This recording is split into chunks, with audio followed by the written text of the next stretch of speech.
Hello everyone, welcome back to another video. Now today, as you can see, I've got the engine on. Now there is some finishing touches which we're going to be doing in today's video and hopefully getting it started up tomorrow, because currently today's Friday. Hopefully we should be able to start up tomorrow once all the parts arrive. But today we're going to be fitting everything and also starting it up. So let's get into it. Let's run you through what we got on here and our power, and then we can start fitting everything on. So here is the engine that I will be challenging the NKC Championship with, my KART Sport Senior Rotax engine. Now I've done some changes to it. I've got this lovely blue fuel pipe which doesn't make a difference and is rock solid, which I don't know why. And we've also fitted my own carb, which is a 21 carb, and so the engine came bare, and then we just fitted the carb and this, and also the battery box over there. Now we also need to fit the exhaust, and we've got the brackets now, and also we've got the exhaust over here, which is my exhaust. I've just seen that one before, but this is my very own exhaust. And apart from that, we need to do some clutch things which will fit later in this video, hopefully. And yeah, so we're going to be starting up. Also, we've got the Alfano fitted now as well. We've got all the lap timers. We've got all this lovely blue piping and all these lovely little overflow bottles like you saw in the last video when we were at Rye House in my KZ, which is over there, covered in the cosmic livery. And obviously today, let's get into what we're going to be doing. So over here in my empty celebrations box is some of the parts we're going to be using. So this, first of all, is the ECU. Now this is like the brain for the kart. Now us humans, we have brains. Now this is what controls all the car and everything around the engine. If you don't have this, it's going to end very badly. Now we've got the senior one here, so we're going to be fitting that into here. Now if we come around here, it fits into this lovely grey squishy sort of box, and it plugs into this through this cable like that. So let's fit this into here like so. Boom. So that is now in. The ECU is now fitted, which means that the engine will now have a brain, which means it will be able to function properly, all with the power valve and everything on this Rotax engine. Now I've also changed the sprocket over to a different gearing ready for Rye House. Now this is the gearing that we know is quite good, hopefully, and will need minor adjustments throughout the day. Again, so now let's go and fit the exhaust brackets.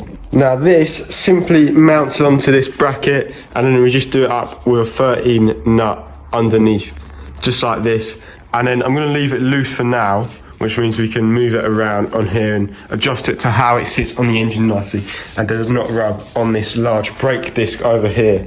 We've put the springs on, which means that now we can really see how the exhaust sits comfortably away from that sprocket, from that brake disc I should say, and away from this seat stay. So we can now wiggle it around and sort of just see where it fits on comfortably. And now I'm going to take both the exhaust springs which go up here, and I'm going to put them on here. As also, if you see here, we've got a sort of like a gasket sort of for the exhaust, which means we can sort of see it at a bent angle. So now let's fit the exhaust springs on. So again, that should just go on like so, and then we can pull them back.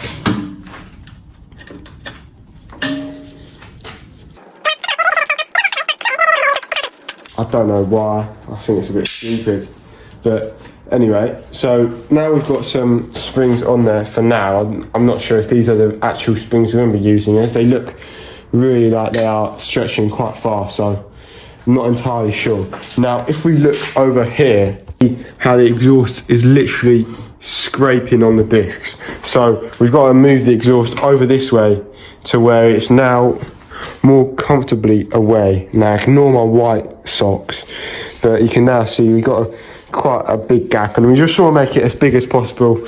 And we don't really matter if this is pointing in like so, because if you see it sort of pointing in at an angle, but that doesn't really matter because again we've got that gasket on, so nothing should escape out of here, so we shouldn't be losing any power from doing so. Now, if we come over to this brake pedal over here, now you can see this ugly standard clip which keeps our secondary cable in case the metal rod snaps. We've got this on, which is basically just an extra precaution, obviously, in case this snaps. So we do have this ugly little clamp on. Now we've got this bright red, very nice clamp, which we're going to be replacing this ugly gold one with right now.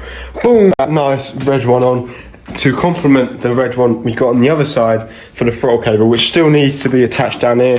Then we obviously got the blue throttle cable, which makes it look really nice around the engine, and I think the KART looks really good at the moment.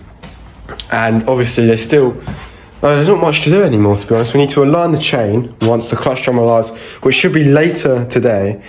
And then we need to... There's not too much to do, to be honest.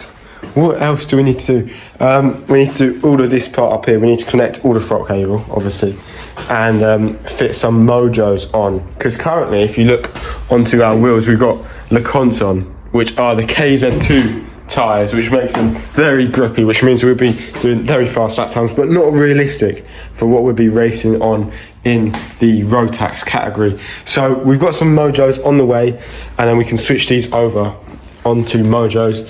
Again, align the chain, we need to do that, but apart from that, there's not too much to do. The package has arrived. Now let's open it up.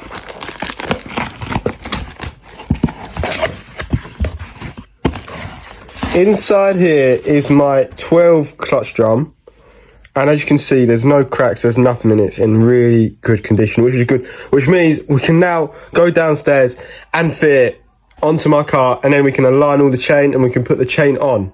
Let's go. Right, so now we've got our clutch drum, and we can now fit that onto the engine like so. And now that should go on like that. Then we can grab the bearing, which is over here, I should say. And if you look here, we've got the 11 tooth one and we've got the 12 tooth one. Well, 12, 13 and 14 tooth one. But if you look over here on the clutch drum, you should see that it's a 12, and obviously you can count by the teeth that it's a 12.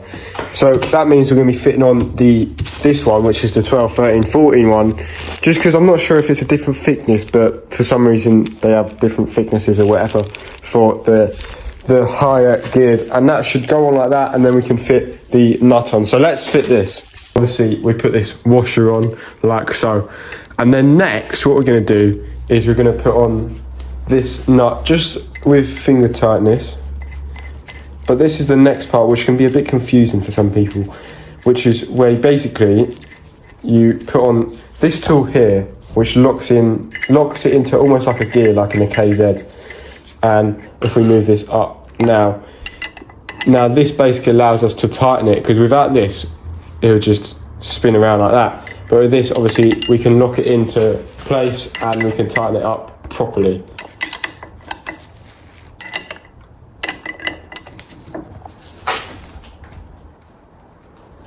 So now that feels quite tight now, and as you can see that spins, and when we do that, so that is all good. And I'm just going to do another quick little check, just one more time, just to make sure it's all good. And I'm going to move it down so that I can push down it if I move it up like this. And yeah, so that is all tight now, and that is ready to fit the chain on. We need to align this sprocket. So all we need to do now is take a metal rule, or you can get a special sprocket tool, and you can see it's out of alignment. So when I put this down here flat, it should measure up quite equal to this, but obviously it's quite a bit out, if you can see. So we're going to take just a regular Allen key, I think it's a 5mm, and then we simply just undo this like so. And now you'll be able to see it slides, and basically now we can find the right alignment for the chain. So I'm going to take this flat, and I'm just going to move it over a tiny tad.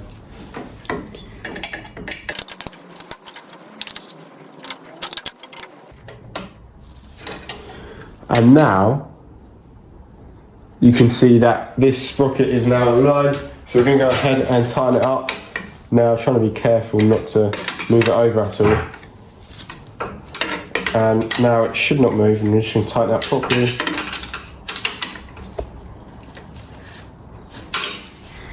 Now, if we check just again to make sure it hasn't moved at all, we can see it is nice and aligned, and it's all good. Now we can fit on the chain. Over here are my Rotax chains. Now if you take a look at this one, which is the odd one out, and it is bright blue, which means it is stronger. It's just a company that make these ones stronger than these ones. They're a bit dearer, and we can fit this one on. Also, it matches the colour, so with that bright blue chain, it also matches all the fuel pump and everything. So now let's put this on. Right, so the chain is now on. We've had to put the orange one on because the blue one was too short for this gearing. But now the KART is ready. So we've got all the throttle cable on also off camera. And now that's all on. And now we've got the battery in. We're about to get the battery in and we're about to get fuel. And we're going to start it right now.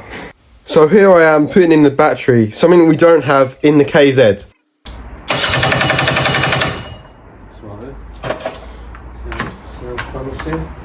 It sounds like it won't be a battery issue if it don't start. Oh, it's horrible. You might end up having to replace it. Right. Here we go.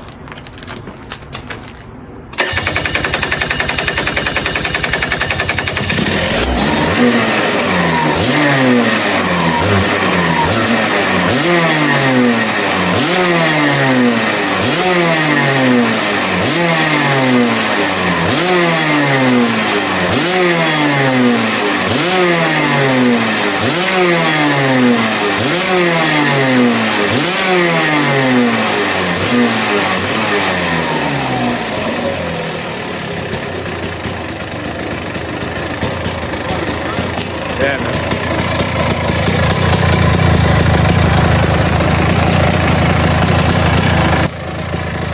So that's the end of today's video. If you enjoyed it, make sure to like and subscribe so you don't miss the next one where we are out in this KART for the first time and we'll see what happens and how well this KART really goes, because as much as it looks really good and it sounds quite powerful, is it really going to be any good? Find out when I'm testing this Sunday.